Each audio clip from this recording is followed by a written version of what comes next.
Andito na naman kami ni Inday, magsamok-samok kanyo-kanunay. At dahil birthday nga ni Inday, ng pinakamamahal namin si Inday nung nakarang araw, samahan nyo kami ni Inday ngayong araw na ito sa kunting salo-salo sa aming bahay. Chares! But before that, pinaliguan ko muna si Inday pagkatapos pumunta na din kami sa palengke para bumili ng mga rekado at kakailanganin ko sa pagluluto. Wow! Worth 1,000 pesos na talaga ang budget namin mga madi, kaya nalito talaga ako kung paano pagkasyahin ang pera mga madi. Ay, pero kahit gaano kaliit, kakayanin natin dahil super nanay tayo, di ba? Pansit at lumpia ang lulutuin ko mga madi. May 2 pirasong manok ako sa bahay. Mag-adobong manok na din ako. Dinalian ko na ang liho ko dito kaya inilista ko lahat ang bibilihin ko para hindi ko makalimutan. Kaya ako lang mag-isa ang gagawa nito lahat. Wala akong ibang mautusan. Kaya mag-ala, superwoman talaga ako nito. Na, mahurot na po ni akong kinatago ang energy ni ba? Hoy, may dilian na basta yung ani ra bagid nga handa-handa, kapoy ra bagid kayo inighuman. Anak gyud na, laban lang gyud ginistoy mo yan. Tapos namin sa palengke ay binilhan ko na din ng cake si Inday at siya ang pinapili ko, yung gustong-gusto niya na cake. Pink, imo or di ka violet?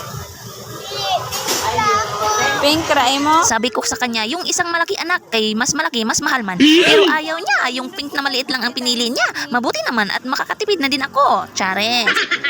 Oh, lami pud na. Pink ra gyud imo?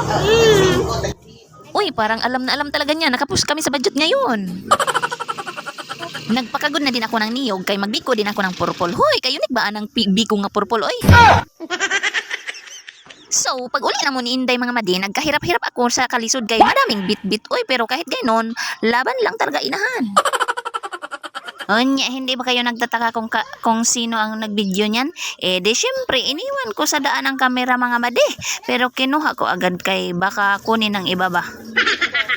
Pag uwi namin ng bahay, nagsugod na dahin ko og tagtad ng mga rekado kay para hindi ako ma-absent sa oras.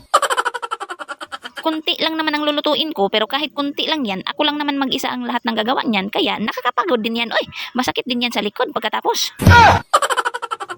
So, i-fast forward na natin mga madi, hindi ko na nakuhanan ng video ang pagluto ko kay kakapoy naman. Oy, naglibog na ko kung unsay unahon butang, asin ba o bitsin.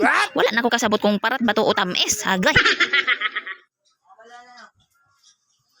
Nya na dayon mo ingon nga kagamay sa handa nga ni i-flex-flex pa man na. Agoy, ayaw gyud mo pagbuot kay ako man ni video. Bisan pag ginamos amuhang handa, ayaw mo pagbuot, pagbuhat mo inyong video. Ay, bisan pag gamay amo ang handa, nabusog man gihapon mo. Isa pa, lipay na kaayo mi ana. Ang importante, buo among pamilya, himsug og walay sakit. Blissful na kayo mi ana. Unya, mohirit pag gyud mo mga maritisa mo. Happy birthday to you. Happy birthday to you. Happy birthday, happy birthday, happy birthday. Sinamahan din kami ng aking panganay na kapatid at kanyang pamilya sa aming munting salo-salo at masaya naman si Inday sa kanyang kaarawan. Hindi naman importante ang bonggang handa, ang importante magkasama kaming lahat na nakikipagsapalaran sa totoong hamon ng buhay. Masaya kami kahit mahirap lang at puno ng utang. Kakayanin naming harapin lahat ng pagsubok ng buhay sa tulong ng Panginoong may kapal. And that's it for today. Thanks for watching. Bye-bye!